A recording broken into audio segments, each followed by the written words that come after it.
வணக்கம். இன்னைக்கு நம்ம ரிஷப லக்னக்காரங்களுக்கு எந்த மாதிரி வீடு அமையும், எந்த இடத்துல வாங்கலாம் அப்படிங்கிறத பார்க்கலாம்.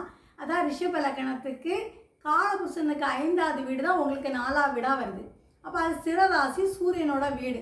அப்போ உங்களுக்கு அந்த வீடு எப்படி இருக்கும்? அந்த வீடை பார்த்த உடனே எல்லாரும் சொல்லுவாங்க, இது அவங்க அப்பா காலத்திலே கட்டின வீடு, அவ்வளோ பழைய வேலைப்பாடுகளாக நிறைஞ்ச வீடு, பரம்பரையாக இருந்த வீடு அப்படின்னு சொல்லுவாங்க. அந்த மாதிரி அவ்வளோ அற்புதமாக இருக்கும். அதுவும் அந்த வீடு வந்து சிம்மம்னால மலையும் சார்ந்த இடம். அப்போ அந்த வீட்டில் பார்த்தீங்கன்னா ஃபுல்லாக பளிங்கு கற்களாக தான் போட்டிருக்கும், கிரானைட்டாக போடக்கூடிய அமைப்புள்ள வீடு. இந்த வீடை பார்த்த உடனே இது ரிஷப லக்னக்காரங்க வீடானுங்கிறது நமக்கு தெரிஞ்சிடும். அந்த மாதிரி அவ்வளோ அற்புதமாக இருக்கும். அதாவது இவங்க மேக்சிமம் அவங்களோட இடத்த வந்து என்ன செய்வாங்கன்னா, திருமண மண்டபம், அதனா ஒரு ஸ்கூலாக இருக்கட்டும், சினிமா தேட்ரு, இதுக்கெல்லாம் அவங்க வாடகை கூட்டிருப்பாங்க. அந்த மாதிரி அவங்களுக்கு அவ்வளோ அற்புதமான ஒரு இடம் கிடைக்கும். இவங்க வீட்டு பக்கத்துலேயே பார்த்தீங்கன்னா ஒரு அடையாளம் சொல்லுவாங்க இல்லையா, அவங்க வீட்டு பக்கத்தில் சொல்லுவாங்க, இவங்க வீட்டு பக்கத்தில் தான் ரயில்வே ஸ்டேஷன் இருக்குது, அதில் பெரிய ஸ்கூல் இருக்குது, கவர்மெண்ட் பில்டிங் இருக்குது, பெரிய ஃபேக்ட்ரி இருக்குது, இந்த மாதிரி ஒரு சினிமா தேட்டர் இருக்குது சொல்லக்கூடிய அளவுக்கு இந்த ரிஷப லக்னக்காரங்க வீட்டு பக்கத்தில் எல்லாமே இந்த அமைப்பு இருக்கும். மேக்ஸிமம் வடக்கு கிழக்கு பக்கத்தில் ஒரு பெரிய ஓடை இருக்கா அப்படின்னு கேட்டோன்னா ஆமான்னு சொல்லுவாங்க. பொதுவாக இவங்க வீட்டு உள்ளுக்கு போனோடனே இவங்க வீட்டில் எப்படி இருக்குது தெரியுமா, மான் கொம்பு, புலித்தலை, அதுவும் பெரிய கார்டன் அழகாக வச்சுருப்பாங்க. இந்த வீடை பார்த்தோன்னே நமக்கு அவ்வளோ அற்புதமாக இருக்கும். அவ்வளோ வேலைப்பாடுகளோட ரொம்ப ஆனால் எவ்வளோ வேலைப்பாடு வச்சுருந்தாலுமே அவங்க வீடு கொஞ்சம் உஷ்ணமாகவே இருக்கும். ஏன்னா அது வந்து நெருப்பு ராசி வீடு.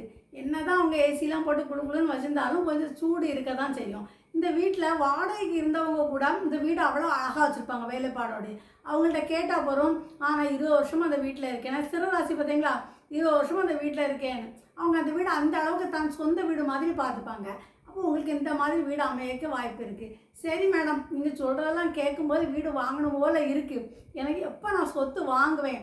பொதுவாக சொத்து வாங்கிறதுக்கு எப்போ அமைப்பு வரும்னா, அந்தந்த தசாபுத்தியில், அதாவது 2, 4, 5, 9, 11வது தசை வரும்போது தான் நம்ம அந்த வீடு வாங்கக்கூடிய வாய்ப்புகள் நம்மளுக்கு வரும். இப்போ உங்களுக்கு ரிஷப லக்னத்துக்கு எந்த மாதிரி சொத்து அமையும் பாருங்கள். உங்களுக்கு ரிஷப லக்னத்தில் லக்கண புள்ளி இருக்கலாம், அது கார்த்திகை நட்சத்திரத்தில் விழுந்துன்னு வச்சுக்கோங்க, நிச்சயமாக உங்களுக்கு சொத்து வாங்குவீங்க. இதே லக்ன அதிபதி சுக்கிரன் வந்து 4ஆம் வீட்டில் பூர நட்சத்திரத்துலேயும் உத்திர நட்சத்திரத்துலையும் இருந்தாலும் உங்களுக்கு சொத்து அமையக்கூடிய பாக்கியம் உண்டு. அது அந்த தசாபுத்தி வந்தாலும் நிச்சயமாக வாங்கிடுவீங்க. பணம் இருந்தால் இல்லையா அது வாங்கக்கூடிய அமைப்பு வந்துடும். எப்போவுமே 4ஆம் வீட்டை விட 4ஆம் அதிபதி சூரியன் நல்லா இருக்கணுங்க. சூரியன் போய் துலாமில் போய் நீசம் அடையக்கூடாது.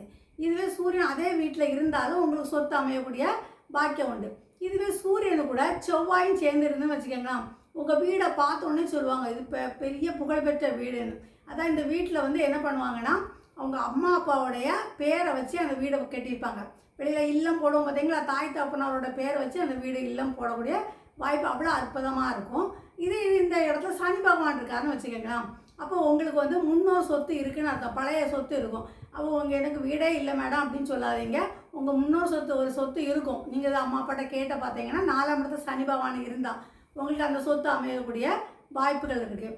இதே உங்கள் ரிஷப லக்னக்காரங்களுக்கு சந்திரன் வந்து வலுவாக இருக்கக்கூடாது.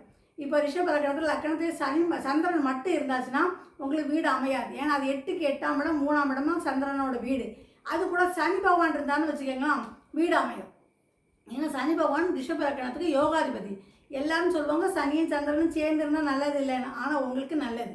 அது யோகத்தை கொடுத்து ஒரு சொத்தை வாங்கக்கூடிய அமைப்பையும் கொடுக்கும்.